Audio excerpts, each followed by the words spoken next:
In the city that never sleeps, the problem of getting enough rest is nearly impossible. To turn around all the sidewalks where migrants have camped due to overly occupied shelters. And New York City's office of the mayor has had no rest, who's at his wits' end in dealing with this worsening humanitarian crisis.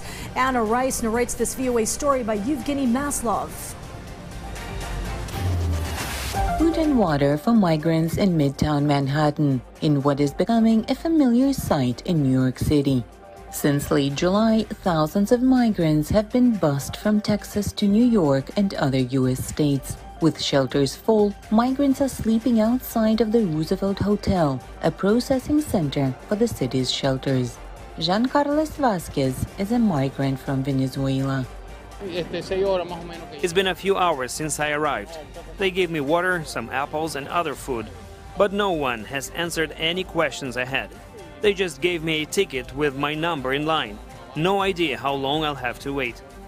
Migrants mostly come from Africa and Latin America. Most of them don't speak English and don't know what to do. As many were told at the border, they'll get shelter in New York. Natalia and Maxim Subotiny are from Russia.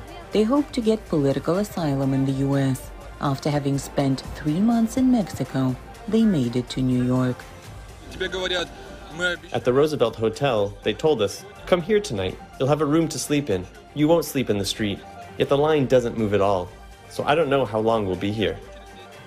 New York authorities say about 90,000 migrants have arrived here from the southern border in the last year. Yes, absolutely, there's been an increase, but to see that we are still operating with the mentality of emergency response as opposed to having better plans put in place has been incredibly distressing to see. Activists are pushing to expedite temporary work permits for migrants so they can have money to buy food and accommodations. The migrants don't want to be in shelter for the rest of their lives. They're here just to get a little bit opportunity to get out, and once they get a little job or something that they can help their families, we're already experiencing them going elsewhere and going other places where they can build community. New York City Mayor Eric Adams inspects shelters regularly, and for months he has appealed to the Biden administration for help. City shelters are full, and the city spends millions of dollars on migrant support. We need help. We need help, and it's not going to get any better. From this moment on, it's downhill. There is no more room. I was at the Roosevelt on Saturday, and I went there on Sunday. The lined up around the block, hurting the businesses there. This is not going to get better. We put buses there for cooling systems, but it's just not sustainable. I think that the federal government should take the forefront in this crisis, knowing and having all the data about where the unrest is and what is happening and what people need, and that we need to make sure that we have something where one city bearing the brunt of this doesn't seem fair to me.